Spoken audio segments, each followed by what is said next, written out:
Welcome to healthy food kitchen. இன்றைக்கி நம்ம அருமையான பிரேக்ஃபாஸ்ட் செய்ய போகிறோம். பிரேக்ஃபாஸ்ட்டுக்கும் செய்யலாம், டின்னருக்கும் செய்யலாம், ஹெல்த்தியான ரெசிபியும் கூட. குழந்தைங்களுக்கு லஞ்ச் பாக்ஸ்லையும் வச்சு நீங்கள் கொடுத்து விட வசதியாக இருக்கும். ப்ரோட்டீன்ஸ் அதிகம், ரெண்டாவது வெயிட் லாஸ்க்கும் இந்த ரெசிபி வந்து உங்களுக்கு ஹெல்ப் பண்ணும். சிகப்பு அவல் எடுத்திருக்கேன். என்னுடைய அவல் வந்து கொஞ்சம் கனமாக தான் இருக்குது. ரொம்ப லேசாக இருந்தால் நீங்கள் வந்து ரொம்ப நேரம் ஊற வைக்கக்கூடாது. இதை நான் ஒரு தடவை அலசிட்டு ஒரு 5 நிமிஷம் மட்டும் ஊற வைக்க போகிறேன்.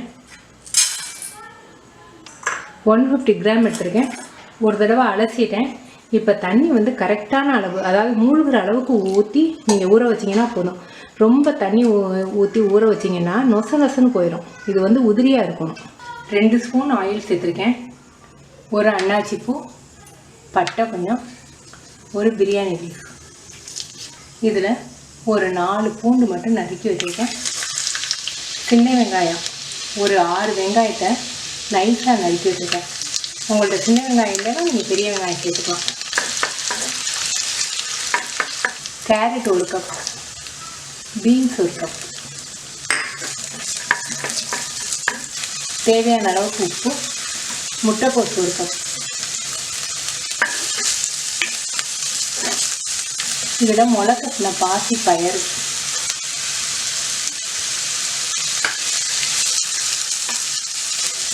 இதை ஒரு 5 நிமிஷம் மூடி வைப்போம். அந்த காய்கறி கொஞ்சம் வெந்துடும்.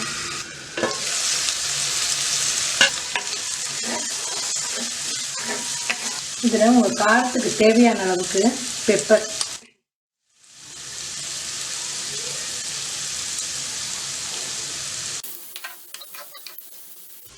3 நிமிஷம் ஆயிடுச்சு. இங்கே பாருங்கள், நல்லா உதிரியாக இருக்குது பாருங்கள். இந்த மாதிரி உதிரியாக இருக்கணும். தண்ணி இருந்துச்சுன்னா நல்லா வடிச்சிருங்க.